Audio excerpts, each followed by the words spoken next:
So tonight we're finally learning the funeral arrangements for Pope Francis. This is the world's cardinals are all just starting to arrive at the Vatican.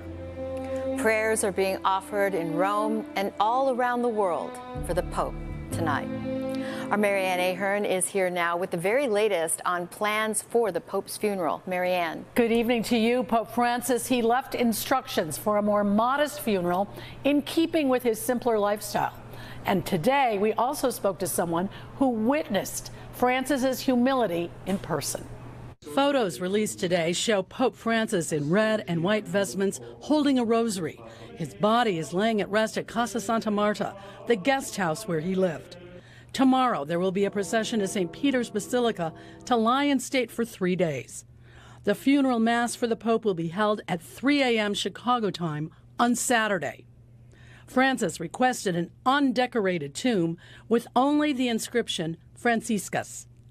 Mary Fiorito is a fellow with the Ethics and Public Policy Center. This particular pope is a member of a religious order. He's a Jesuit, and so as such he would have had a vow of poverty. This is a little similar to Cardinal George, the former Archbishop of Chicago. And so as part of his burial rites, he wants to have that kind of, to take into account that vow of poverty. So he wants a very simple casket, and he wants more simple rites. Cardinal Cupich will be holding a memorial mass on Wednesday at 10 a.m. at Holy Name Cathedral. State Representative Cam Buckner, he studied in Buenos Aires as a law student and often saw the then Archbishop on the public bus. I had no idea who he was until one day on the bus, one of my Argentinian classmates said, well, that's the Archbishop. The Archbishop, that's a big deal. And he rides public transit. I said, absolutely, that's what he does. He's a man of the people. Buckner later visited Bergoglio's church.